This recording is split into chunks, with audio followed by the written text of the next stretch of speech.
What's going on, everybody? Good morning. Happy Wednesday. Today is the day where I usually do the college football player evaluations. Those videos are going to come a little bit later. Want to cover some stuff that's a little bit more broadly appealing to a larger audience earlier in the day. We'll do the NCAA look a little bit later. And I want to go ahead and lead today off with a discussion of one of the Seahawks' most interesting players for this season, because I didn't want to say anything after just one or even two games, but I think we're now at the point where we can just go ahead and say it and not feel like we're jumping the gun. Riq Woolen looks like he's turned back into Tariq Woolen, and it feels like the switch flipped when he missed a game because of injury, but I don't know if the injury caused it. I don't know if he sat himself down and got himself together, but it's a different, better player. Be right back. All right, guys, let's take a minute so I can tell you about Sleeper, a one-stop shop for all your sports needs.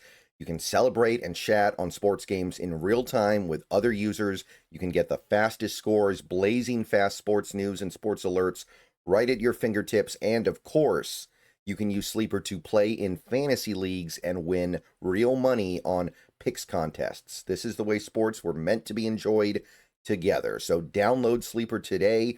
Use promo code SBN to get up to a $100 match on your first deposit. And you can pair that with another promo they have right now where you can get a $20 entry free with no deposit required. So get both of those things going. Terms and conditions apply. See Sleeper's terms of use for details. Currently operational in over 25 states and growing. So check out Sleeper today. Get to it and go have some fun with sports this year.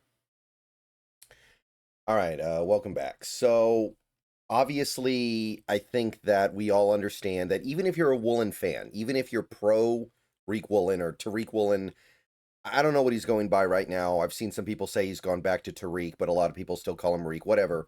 Woolen, even if you were someone who remained in his corner, as many people did, you had to acknowledge that things weren't quite at their usual standard to start the season, because Woolen has been a controversial player over the first several years of his career. Maybe not the first year. The first year was the new car smell. Since then, his coverage metrics have been very good. There have been focus issues, not a good tackler, not good in run defense, some questions about how much he really loved football. He's been a controversial player that whole time. But one thing that I don't think was controversial was he was very good in coverage, and very good might not even be giving him full credit. He was one of the best corners in the league when it came to preventing plays made to his man in the passing game. And that went a long way in determining his value, right? Because as much as it was frustrating to see him not always seem totally invested, and to see him not seem to be super into the tackling and the rough stuff of playing defense in the NFL, there was a sense that he was, at the very least, always going to give you A-plus play in coverage. And maybe once or twice a year, he'd just kind of let stuff up because he lost focus. That's not really what we were getting to start the year. Brady Henderson has this tweet here talking about the split since before Woolen got hurt and after Woolen got hurt. And first 6 games, which, by the way, Woolen only played in the first 5 games, and the fifth game, he played like less than a half before he got hurt. So, really, you're talking about 4.5 games. But you can see that the coverage numbers and Pro Football Focus and Pro Football Reference will give slightly different numbers that all point in the same direction. So if you want to use those numbers, that's fine. But you've got 20 targets, 13 catches, and 208 yards. That's not terrible, but it's very ordinary, right? It's very blasé. It feels like just any old corner that you could find pretty much anywhere in the NFL. Again, I think you could argue that it's not awful, that there are probably corners out there that were worse over 4.5 game spans, but it was a long way away from where Riq Woolen should be. And by the way, the one touchdown he gave up was the game-winning touchdown against the 49ers on a play where he really should have had the game-winning interception and somehow, someway blew it. So there was also context, right? Yeah, maybe giving up a 10-yard touchdown pass on third down against the Niners in a vacuum is not the biggest deal in the world, but if you actually see the play, it kind of is the biggest thing in the world. That's literally the game, and he finds a way to get mossed by a fifth string tight end or whatever. So, I mean, it was genuinely rough, and he was playing more competently against the run and as a tackler, but there was definitely a sense that if you're not going to give us this, what good are you?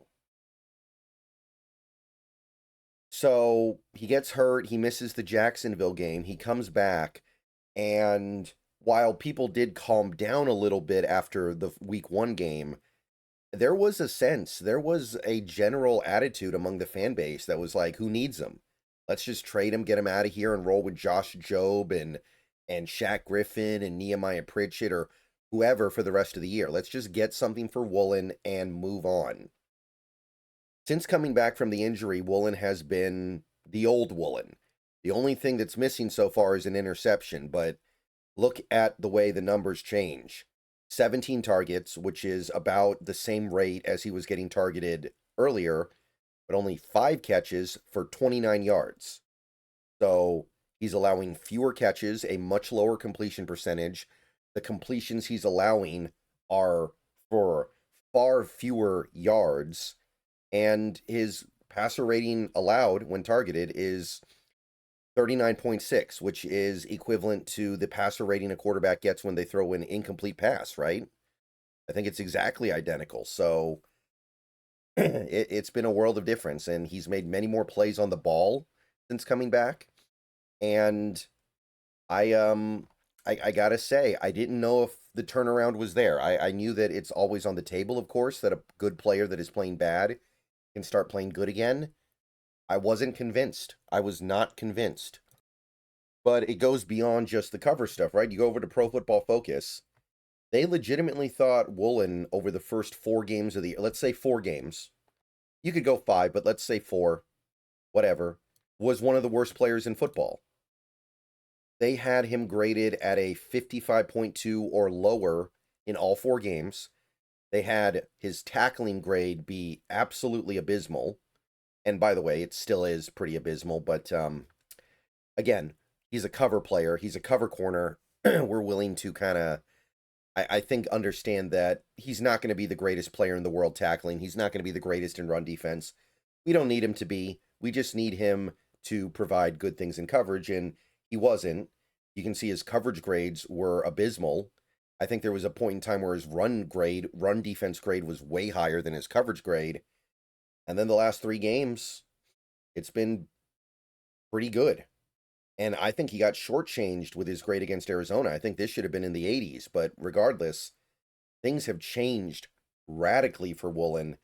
And just in the nick of time, too, because I don't know how long Seattle was going to not consider looking at other options. Like, he was benched for the start of the Washington game, if you want to be technical about it. I'm not convinced that he would have stayed out the whole game, but there was a period of time in that game where we were scratching our heads wondering if he had just lost his job to Job forever. But he got back in there, played a great game against Arizona last week. And now we're kind of, I think we can kind of safely say he's finding himself. And again, the first game was the really bad one, but we had plenty of evidence after that that he just wasn't all the way there. Like, you look at Pro Football Focus's their coverage metrics, it's about where the next gen stats were. Like I said, none of these games are really up to Woolen standard except for maybe the Cardinals game. That was the one game where you're like, okay, that he just kind of got a little bit unlucky on one of the catches by Harrison, and that's the only thing he gave up. Okay. I can buy that a little bit. There's still some issues with the tackling, but this has been a much better player. And like I said, just in the nick of time. Remember, this guy's up for a contract in the offseason. And if you go to Spotrac, they estimate his next contract's value is going to be about 4 years, 17 million almost per year.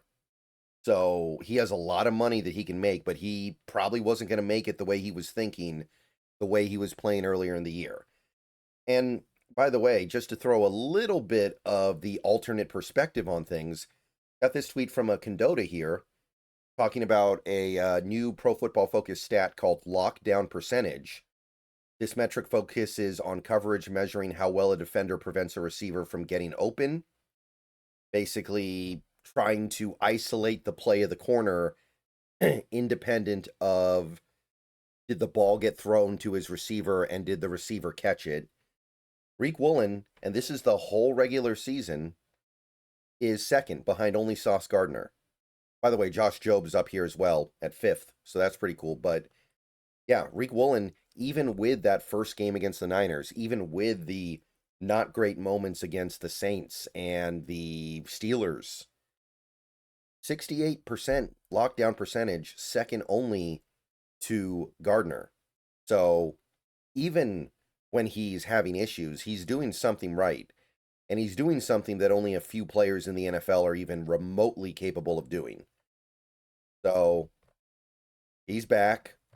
And now we do have to kind of revisit that old nugget, the discussion that always kind of sparks in this fan base about what is Riq Woolen's future as a Seahawk beyond the 2025 NFL season. I'll talk about that for a minute, but first let me tell you about something with my dad.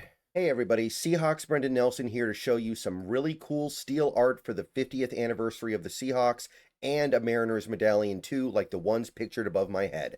My dad, aka Metal Hawk, has met over 300 Seahawks, dozens of Mariners, and some Sonics in his time, and now he's making unique steel art, special edition, and it can be yours for a donation directly to Fans for Good. Click the Facebook link down below for complete instructions. Back to the video. All right, so now that we're here, now that we know what's going on, now that we have some idea of the fact that Woolen is playing well, at the very least, he's playing good, and he's adding more to the team than he's taking away. If he continues to play this way the rest of the year, do you entertain the possibility of keeping him around beyond 2025? Because whatever problems there are things he can do that very few people on the planet can do. You're not going to replace Woolen with a guy who can cover as well as Woolen because those guys are so rare. Maybe you'll replace him with a better, well-rounded player, somebody that gives you better tackling and run support and might be a little bit more trustworthy with the big money. And you might not even have to give them the big money yet if it's a rookie, but can you afford it? And that's something that's going to require off-season deep dives. But just understand that a lot of these players that we talk about retaining, they're going to be extended. So the years they have remaining on their contract still apply to an extension. So if you extend Charles Cross, he still has the 5th year on his last deal that gets, the new contract gets appended to that, right? So you're not going to change your cap space situation for next year with an extension on a guy like Cross. Same for JSN, same for Devin Witherspoon. Those guys, their big money doesn't kick in until significantly down the line, actually. So you can make it work. You can have Woolen take a little bit of a front-loaded contract and make it work to where Woolen gets most of his cap hits out of the way early, so he doesn't get in the way of JSN's big cap hits that are going to come way down the line, right? Now, you still got to think about guys like Shaheed, Mafe, Walker, excuse me, Kobe Bryant. These are guys who are free agents this upcoming offseason, but this is now a discussion that I think we can start to at least revisit, even if our conclusion hasn't changed. See you guys later. Go Hawks.